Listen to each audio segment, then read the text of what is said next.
Sean todos bienvenidos a este nuevo episodio de podcast Cuéntanos tu historia, un espacio de gente ordinaria que bajo la gracia de Dios hacen cosas extraordinarias. Y el testimonio del día de hoy es impactante. A su hijo le habían dado solo 3 meses de vida. Así que no se desconecten para que ustedes vean lo que pasó con la historia de Juliet García. Cuéntanos tu historia, te queremos escuchar. Levanta hoy tu voz y no la dejes apagar. Cuéntanos tu historia, te queremos escuchar. Que tu testimonio sirva para vidas con poder impactar. Y ya me encuentro con la invitada del día de hoy, Juliet García. Bienvenida a este nuevo episodio. Muchas gracias por invitarme a compartir mi testimonio con ustedes. Julie, cuéntanos tu familia, ¿por quién está conformada? Bueno, yo tengo 3 hijos. Tengo un hijo de 21, uno de 19 y un pequeñín de 8 años, Alex Matías. De él es nuestro testimonio. Así es, me imagino que aunque es el tercer hijo, era un niño deseado por ustedes. Sí, bastante, porque, bueno, yo tuve mis 2 hijos mayores estando muy joven. A la edad de 18 años tuve mi primer hijo y ese matrimonio, lógicamente, se terminó apenas nació el segundo a los 2 años. Así O sea, es. no duró ese matrimonio y yo quedé sola con mis 2 hijos. Yo conozco a mi esposo, mi actual esposo, y cuando llevábamos ya tiempo viviendo juntos, pues ya él quería a su hijo. Así es, así que era un niño bastante deseado. Sí. Pero antes me habías comentado que antes de él tuviste una pérdida. Sí, yo estuve embarazada, pero perdí el bebé a los 4 meses y medio. Era una niña, tanto nosotros desear una niña, pero la perdimos. Después de eso nació Alex, que es nuestro niño arcoíris, era muy deseado, tanto por nosotros como por nuestros padres, nuestra familia, ya todos querían que tuviera un bebé. ¿Y qué sentiste cuando te dijeron estás embarazada? Estábamos felices todos, felices y los niños mayores como que ya querían un hermanito. ¿Y cómo fueron esos años de vida con Alex? Bueno, Alex Matías era un niño normal, muy inteligente desde muy pequeño. Él habló muy pequeño, a los 11 meses, ya él caminaba. Él caminó antes del año. O sea que caminó antes de hablar. Y hablaba también. Cuando cumplió 1 año le preguntaban ¿cuántos años estás cumpliendo? Decía sí y decía 1. Dios mío. Y caminaba por todos lados. Siempre fue un niño muy piloso, muy inteligente. Era popular. Él siempre ha sido muy dado a las personas. No era nada tímido. Así que era un niño que llevaba su vida normal, jugaba con sus amiguitos. Sí, la verdad sí. Él jugaba, tenía amigos de su edad, niños de 4 o 5 años. Y pues los dejábamos salir a jugar en la tarde con supervisión de un adulto. Así. Que ahí cuando aprendió a manejar bicicleta. Sí, entonces él aprende a manejar bicicleta y bueno, ¿qué pasa con Alex? Porque más adelante vamos a estar comentando, a él le habían dado 3 meses de vida. ¿Por qué? ¿En qué momento empieza a cambiar la historia entre ustedes? Si llevaba una vida normal, un niño divertido, que jugaba, ¿en qué momento empieza a cambiar todo? Bueno, Alex Matías comenzó con una fiebre un día, ya él tenía 5 años, fue después del 7 de diciembre, lo recuerdo muy bien, porque ese día él jugó y prendió chipita. Chipita. Bueno, él después comenzó con una fiebre. Le comenzó en la tarde y esa fiebre estaba alta, fiebre de 40, 39.5, 39 y esa fiebre no se le bajaba. Okay. Lo bañábamos, le daba el Dolex, le daba el otro remedio para que bajara la fiebre y no bajaba. Era una fiebre muy persistente y alta. Okay.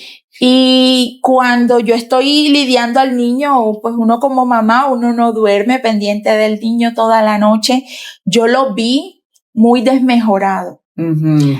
Un mes o mes y medio antes aproximadamente, ya él venía presentando morados en su cuerpo, como si fueran golpes. Okay. Era cada vez que se tropezaba en la bicicleta, le salía un morado grande.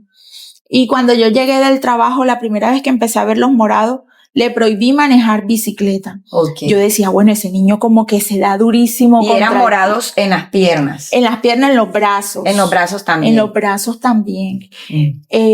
Yo le prohibí andar en bicicleta. Porque yo dije, mira, ese niño se está dando duro, se va a matar en esa bicicleta. Y después, cuando dejó de andar bicicleta, le apareció otro morado grande en la pierna. Y yo le dije qué le había pasado ahí. Y me dijo, mi hermano me puyó, me hizo así con el dedo, mi niño mayor. Yo como que, ¿cómo así? Yo regañé a mi niño mayor y le dije que cómo había golpeado al niño de esa manera para que tuviera un morado tan grande. Me dijo, mamá, te lo prometo, yo no le hice nada, yo sí lo puyé molestándolo, le hice así, pero yo no le pegué, te lo prometo. Y yo le dije al niño, ¿te duele? No le dolía, solo era un hematoma. O sea, era grande el hematoma. Se te hizo raro porque con solo presionar con el dedo no era para salir un morado. Correcto. Al día siguiente, un morado en el brazo. Uh-huh. Porque el hermano lo jaló y le marcó aquí todo esto morado. Yo me molesté muchísimo y le dije a mi hijo mayor, como, definitivamente no juegues con él, eres muy brusco, imagínate, viene bienestar, y él dice que el hermano lo deja así. Claro, ¿y qué edad tenía Alex en ese entonces? 5 años. 5 años. Eso sucedió antes de esa fiebre. Uh-huh. Cuando al niño le da la fiebre, él estaba muy pálido. Y nosotros somos morenitos. Claro. Él es más clarito, pero es morenito. Y estaba pálido. A él se le quitó la fiebre casi en la mañana. Y yo me fui al trabajo. Pero la niñera, yo le dije, tienes que estar muy pendiente y me llamas enseguida. Al niño no le dio fiebre, pero vomitó. Vomitó una vez, segunda vez. Cuando vomitó la tercera vez, yo me vine corriendo por el niño y yo me lo llevé a la urgencia. Okay. Era mediodía. Yo llegué a la urgencia como a las 2 de la tarde. Uh-huh. El niño estaba presentando en ese momento vómito y él estaba somnoliento. Y él no era así, él era un niño muy activo. Ya, y como mamá dijiste, algo no está bien. Sí, algo no está bien y ya no tenía fiebre. Yo lo llevé al médico, allá le dieron medicamentos para el vómito y me le iban a dar de alta ya en la tardecita. Okay. Pero yo veía al niño mal, porque él estaba muy pálido y muy dormido y uno como mamá, uno sabe así que no está bien, que su hijo no está bien. Bueno, cuando me van a dar de alta, yo me acerco al médico y le digo, doctor, por mi casa hay casos de dengue. Uh-huh. A mí me da temor que lo que el niño tenga sea dengue. El doctor, a ver como mi angustia y yo le estaba diciendo eso, él decide hacer el hemograma. Okay. Un hemograma normal de control para descartar. Los resultados como a las 2-3 horas. Cuando llega el resultado, que me vienen a llamar para que pase a consulta, cuando yo veo el rostro del médico, ya yo sabía se acabó el mundo que algo aquí. estaba mal. Cuando el médico me dice que el niño tenía las plaquetas en 80,000. Correcto, 80,000. Y la hemoglobina baja y las defensas también estaban bajas. Entonces es cuando me pregunta, ¿cuántos días tiene el niño de fiebre? Pues el niño tenía un solo día de fiebre. Él me dice que parece que sí es un dengue, pero es un dengue muy atípico porque no debía tener eso tan bajo, las Con plaquetas solo un tan día. bajas con solo un día de fiebre.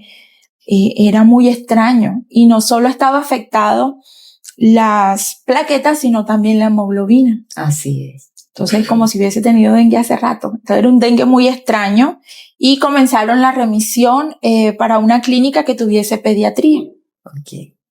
Todo eso pasó de la tarde a la noche. Estamos En hablando un mismo día. el mismo día, en la noche ya sabíamos que el niño no estaba bien y estaban buscando remisión. Mientras aceptaban la remisión, dormimos ahí. En la mañana llegan a hacerle los exámenes de control. Cuando le toman el hemograma de control, el niño estaba peor. Las plaquetas mucho más bajas, todo había bajado muchísimo más. Y es cuando inician remisión a una clínica que tuviera UCI pediátrica. O sea, cuando te hablan de UCI, me imagino que como mamá dijiste, las cosas estaban de mal en peor. Sí. Fue complicado. Tranquilo. Como que tu hijo hoy está bien y de pronto ya mañana está en UCI. Solo habían pasado 2 días.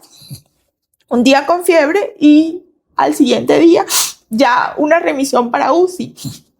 Bueno, así fue, lo remitieron. Se consiguió cama ese mismo día. Cuando llegó a esa clínica comenzaron a hacer todos los estudios. El examen para saber si era dengue demora unos días. El niño no mejoraba. Al contrario, todas sus células iban cada día desapareciendo más. No sabían qué tratamiento colocar porque ¿qué tratamiento van a colocar? No había un diagnóstico. No había un diagnóstico y si era dengue solo es hidratar y monitorear. Exacto. Porque al bajar las plaquetas tanto, el riesgo es de un derrame. Un derrame porque la sangre no coagula. Ok, perdón. Tranquila. Este es un espacio donde tú vas a poder abrir tu corazón. Estás abriendo tu corazón y estamos muy agradecidos porque sé que esta historia va a llegar a tantas personas y va a fortalecer su fe. Muchas madres, muchas familias están atravesando hoy lo mismo que tuviste que pasar. Bueno, que después de hacer muchos exámenes, en fin, no daban con lo que el niño tenía, pero ya suponían que era algún tipo de enfermedad hematológica, una leucemia o algo así. Hicieron todos los exámenes pertinentes, ya lo estaba tratando el hematólogo. Sí. Buscaron células cancerígenas en la sangre, pero no había. Okay. Leucemia no era. Pero el niño seguía cada vez más deteriorado. Cada vez los glóbulos rojos, las plaquetas y los glóbulos blancos cada vez más disminuidos. A él definitivamente su médula se había detenido. Y claro, las células se agotan y se van destruyendo porque si su médula no produce células nuevas, ya no iban a aumentar porque su médula estaba detenida. El 24 de diciembre, estamos hablando que eso fue el 7 estuvo bien, lo internaron el 12. El 24 de diciembre el hematólogo nos los deja llevar a la casa con todos los cuidados para que compartiera con los hermanos y ver si de pronto el estar encerrado no ayudaba a que la médula arranque. Si era dengue, sí confirmaron que sí le había dado dengue. Pero no, los síntomas no eran como un dengue normal. Okay. Cuando regresamos a la clínica, ya él estaba programado para la biopsia. A él le hacen la biopsia y toca internarlo otra vez en UCI enseguida porque quedó malito, quedó bastante malito. Cuando llega el resultado de esta biopsia es cuando ya lo pueden diagnosticar y el niño tenía una aplasia medular severa. Aplasia. Ese es el diagnóstico. ¿Y en qué consiste ese diagnóstico? Es una enfermedad autoinmune en donde las defensas del cuerpo no identifican que es un virus, y que es una célula que pertenece al mismo cuerpo y destruye todo. Destruye todo, su misma célula destruye todo. Es lo que entiendo. Ok. Esta enfermedad, ya el niño estaba prácticamente en las últimas porque nos dimos cuenta y ya el niño ya estaba manejando las plaquetas en 40,000. ¿Y cuál es lo normal? 185,000. Las tenía bastante bajitas. Las tenía muy bajitas. ¿Y qué dijeron los médicos cuando dieron ese diagnóstico? Bueno, el diagnóstico era complicado. Era complicado porque la tasa de mortalidad es muy alta. Uh-huh. La mayoría de personas que puede vivir a esto es después de un trasplante de médula. O sea, la única manera es a través de un trasplante de médula. De médula. Si no hay un trasplante de médula, normalmente las personas no pueden vivir con una condición así. ok. No. Y en el caso de Alex, este trasplante no era viable porque los dos hermanos no eran hermanos de papá y mamá. Uh-huh. Entonces, el papá y la mamá siempre es 50% compatible con el niño. Okay. Y un 50% no es suficiente en estos casos para un trasplante de médula. O sea, la única manera de sobrevivir era con un trasplante. Y a través de sus hermanos no se le podía. Viable. Y la salud del niño estaba muy deteriorada como para esperar un donante internacional o colocarlo en la lista. En ese momento no entendía muchas cosas que estaban pasando. Y como que enfermedad tan extraña que uno nunca ha escuchado de eso y que podía llevarse al niño, que ya podía morir. Bueno, cuando... ¿Qué dijo el médico cuando le da ese diagnóstico?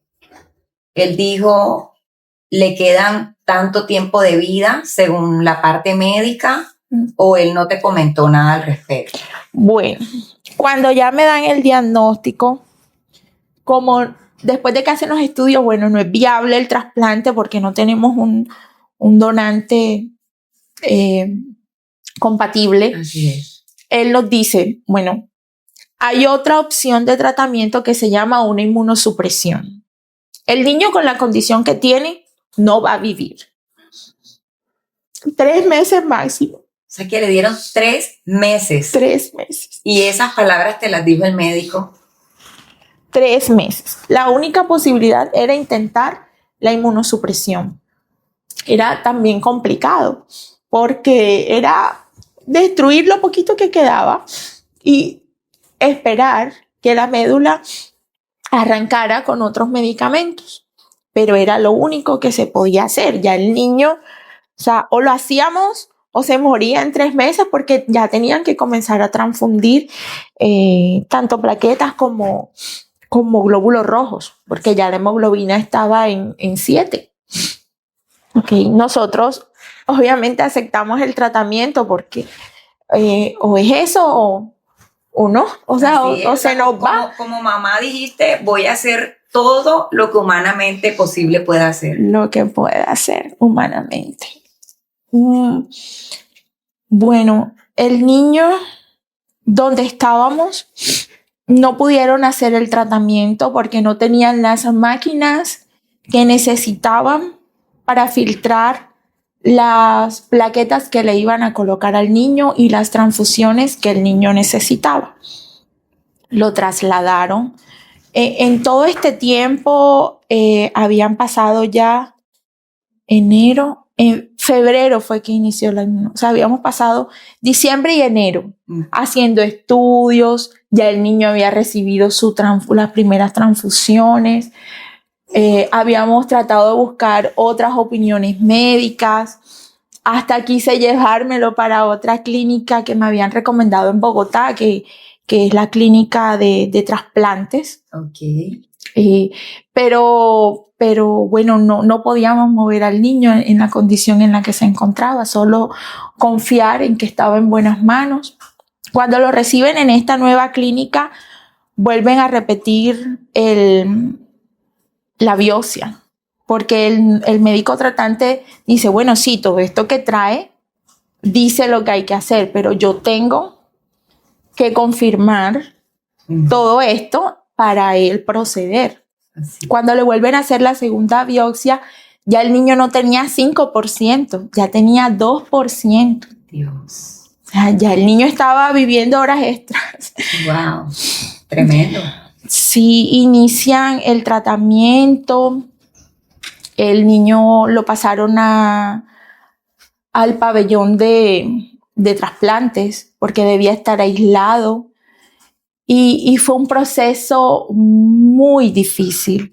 Ahí sí, el niño, su condición empeoró muchísimo. Fueron días complicados. El niño necesitaba transfusiones diarias de plaquetas y se destruían enseguida. O sea, estábamos hablando que el niño llegó a tener 5 plaquetas, o sea, 5,000 plaquetas. Y tenían que transfundirlo todos los días. Le daban fiebres, eran unas fiebres de más de 40. Yo recuerdo la vez que tenía 40.5 y el niño no era inconsciente. Y fue momentos muy difíciles en donde el niño no mejoraba. El niño no mejoraba. Después de casi un mes en UCI. Dios mío. Un mes tratando ya de que esa médula arranque, es cuando... Y durante ese mes en UCI te permitían ingresar, Sí. pero solo por momentos. No. Podías estar con él. Yo podía estar con él. Yo podía estar con él y cuidarlo y estar pendiente de los medicamentos. Nunca me decían que me tenía que salir. Solo cuando un compañerito fallecía. Pero bueno, Dios me dio sabiduría porque yo me quedaba calladita, yo no me quejaba por nada, yo era invisible. Por eso yo digo que a mí nunca me sacaban de ahí. Yo estaba ahí, yo me hacía la que no veía nada, yo estaba pendiente del niño, yo fui muy prudente y creo que no hubo la necesidad de que me sacaran de UCI nunca. Yo pude estar ahí con él hasta que salió de UCI. Así es. Bueno, y ese momento fue una bendición porque pudiste estar con él. Sin embargo, veías el deterioro en el niño. Sí, el niño no, esa médula no arrancaba. Esa médula no arrancaba.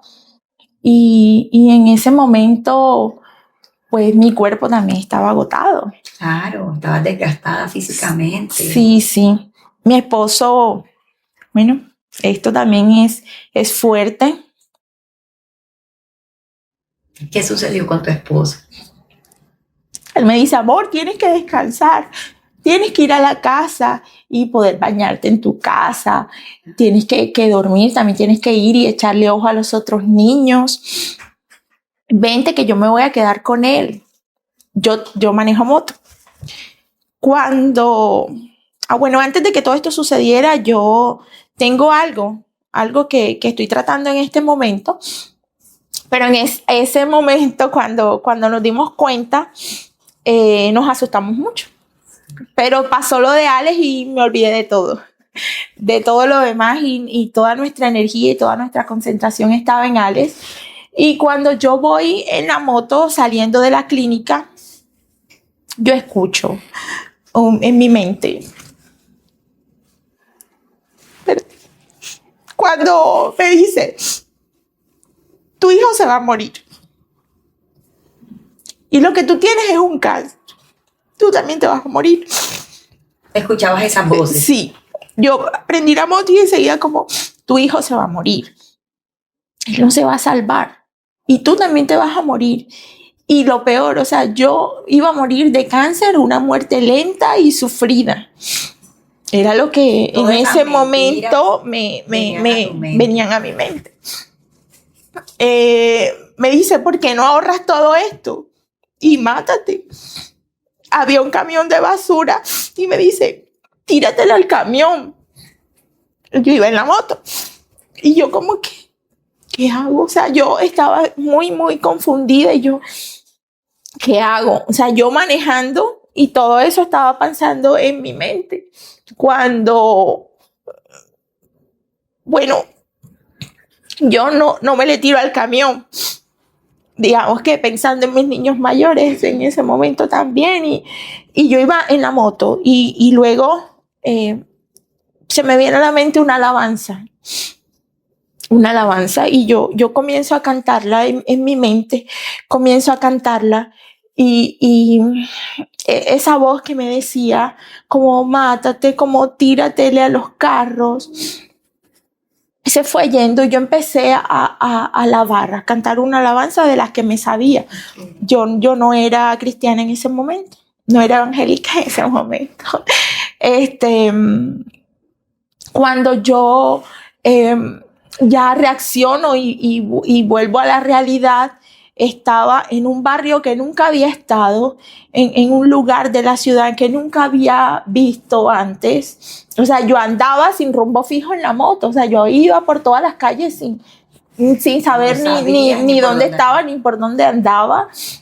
Solo andaba y andaba y andaba, y cuando ya yo reacciono como, ¿yo qué hago aquí? Era un barrio que tenía casas de tabla y habían lomas. Bueno, yo como que, ¿qué hago? No puedo preguntar aquí, que estoy perdida porque me van a atracar. Sí, yo digo, ¿cómo llegué aquí? No sabía ni dónde estaba. Cuando yo dije, bueno, si yo venía derecho, o estoy en Galapa, porque el derecho, o sea, para allá es Galapa, si bajo está mi casa. Yo vivía en Las Moras. Ubiqué y yo dije, bueno, si doy derecho tengo que llegar a la Murillo, porque Barranquilla, si bajo llega a la Murillo. Y ahí me ubico. Cuando ya pude ver una tienda, ya había personas ahí conversando, fue que yo pude llegar y preguntar en qué dirección estaba. Y marqué a mi esposo y él me dijo, ¿tú qué haces por allá? Después te cuento, yo llorando, obviamente, por lo que me estaba pasando. Y es donde logro ubicarme, y cuando llego a la casa, porque él estaba en la clínica, llego a la casa, yo lo llamo y le cuento lo que me acaba de pasar. Me dice, llama al hermano que en ese momento estaba orando por nosotros. Pues cuando el niño se enferma, todos querían ayudarnos, y habían iglesias donde nos llamaban y oraban por el niño y oraban por la salud de Alex. O sea, tenía muchas personas orando. A todos los que nos decían, nosotros lo hacíamos. Incluso en ese momento, una de estas señoras de esa iglesia, cuando habla conmigo, me dice que yo debía haber cometido un pecado muy grande y que yo tenía que arrepentirme de corazón para que Dios pudiera escucharme. Dios mío, qué tremendo. Imagínate, ella me dice eso y yo... Y tú derrumbada y escuchas eso. Y yo como que esa es culpa mía, yo estoy matando a mi hijo porque quién sabe qué pecado, tantos pecados que uno comete. Sí. Y yo creo que yo comencé a hacer como un recorder y a arrepentirme, Señor, de los pecados que cometí desde que estaba adolescente, todos los que me acordara. Bueno, pero cuando llego a casa, yo llamo a esta persona y le digo, mira, yo venía en la moto y una voz me decía esto. Y me dijo, mátate. Y me dijo que yo tengo cáncer. Y empezamos a orar. Y él me dijo, tienes que renunciar. Y yo comencé a renunciar. Y esa noche pude dormir. Esa noche yo pude dormir. Al día siguiente fui con energía renovada a quedarme otra vez con el niño. Entonces, el niño seguía hospitalizado. El niño seguía destruyendo las células. No había una mejoría. No, pero estaba estable, o sea, no se moría. Sí. No se moría, pero estaba ahí, destruía las células, lo seguían transfundiendo. Y es cuando llega a mí un devocional del pastor Elías Hoyos. Se lo mandaron a mi esposo, un amigo de él, y él me lo envía. Y yo escucho este devocional del pastor Elías, y eso me dio como tanta esperanza. Y también una amiga me dijo, Julia, escucha esto, era el pastor Danilo Montero. cuando yo dejé de escuchar a todas estas personas, hasta a un señor que nos dijeron que fuera, yo mandé a mi esposo para allá de otra iglesia, no nada malo, de otra iglesia.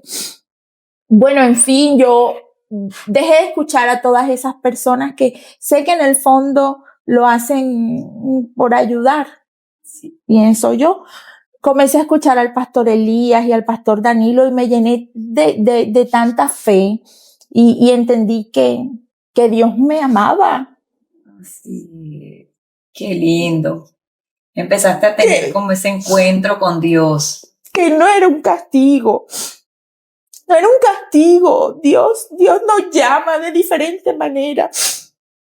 Dios nos ama y Él no nos castiga.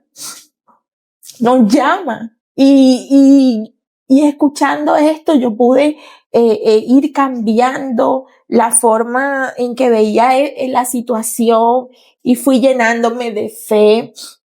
Comencé a congregarme porque la clínica en la que estaba está en la 70 y la iglesia estaba en la 72. Okay. Entonces, ya yo podía irme caminando de la clínica a la iglesia. O sea que llegaste a la iglesia Llegué Calla, a la iglesia Centro de Oración. Calla, ahí sí. Llegué a través de los devocionales del pastor Elías. Yo llegaba a la iglesia, nadie sabía que mi hijo estaba en la clínica, nadie. Yo llegaba a llorar y a aprender. Era tu tiempo de entregar todo tu dolor a Dios. Exacto, pero aprendí a confiar, a entender un poco todo esto que estábamos viviendo. Ya el niño llevaba, 4 meses hospitalizado. Yo comencé a asistir, el niño comenzó a mejorar porque ya no necesitaba transfusiones tan seguidas. Ya el niño lo podían transfundir una vez a la semana. Cuando el niño ya lo transfundían una vez a la semana, ya estábamos más esperanzados. Así. Mi esposo me decía, mami, ve a la iglesia porque está funcionando. Bueno, al niño lo envían a la casa cuando ya pasaron 20 días sin transfundir. Con todos los cuidados en la casa debíamos hacerle hemograma cada 3 días, luego semanal. Cuando estábamos en la casa ya yo podía ir a la iglesia y el niño quedaba al cuidado de la familia. Cuando el niño presentó mejoría, cuando yo lo llevo a la iglesia y el pastor oró por él, fue algo muy hermoso. Toda la iglesia se unió en oración. Fue algo que no fue planeado, pero el día que yo llevé el día que yo llevé al niño a la iglesia, toda la iglesia oró por él. Fue un momento muy, muy especial y sé que Dios hizo algo en ese momento. El niño estuvo 5 meses hospitalizado. Cuando está en la casa ya habían pasado 4 meses y el niño estaba estable y luego comienza a bajar todo, a bajar. Y es cuando yo, en el trabajo, yo estaba en la oficina y yo empiezo en desespero y es cuando yo digo, Señor, yo te entrego a mi hijo porque yo ya no puedo más. Yo no puedo entender cómo tú nos los das, pero no los vas a quitar. Y luego entendí como que, porque yo pienso que Él no los va a quitar, entrégalo.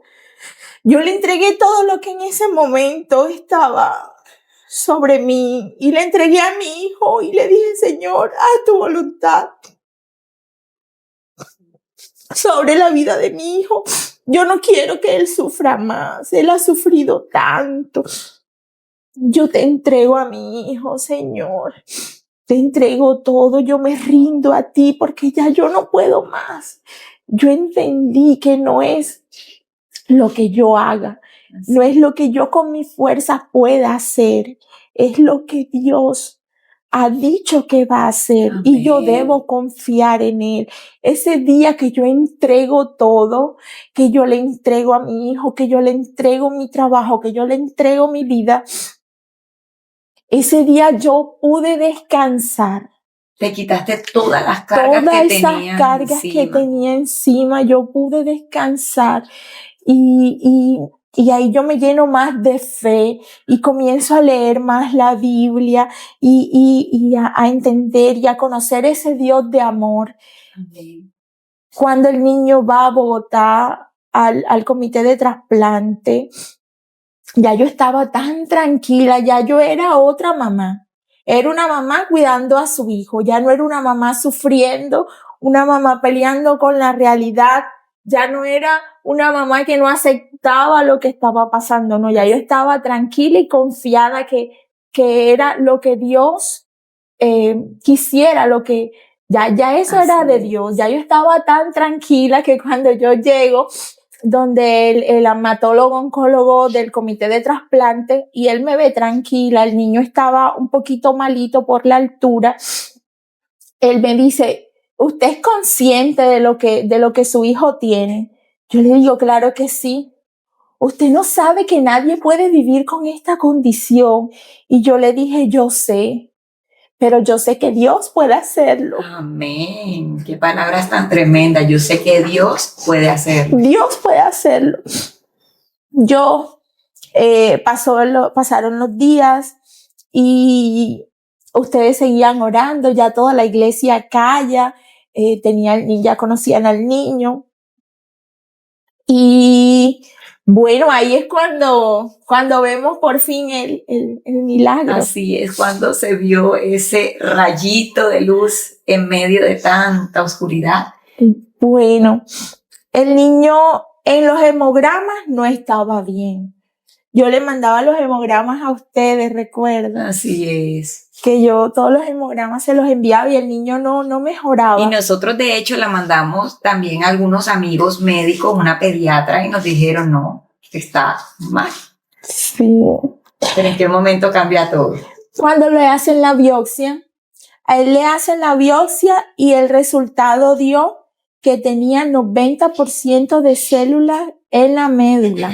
Después de tener 2 de 2 a a 90%, un milagro. Un milagro. Un milagro como solo Dios puede hacer milagros. Sí, la doctora tratante mandó a repetir el que estudiaran la muestra nuevamente porque Pudo haber un error. Porque no podía pasar de 2 a 90 y con un hemograma tan mal. Así.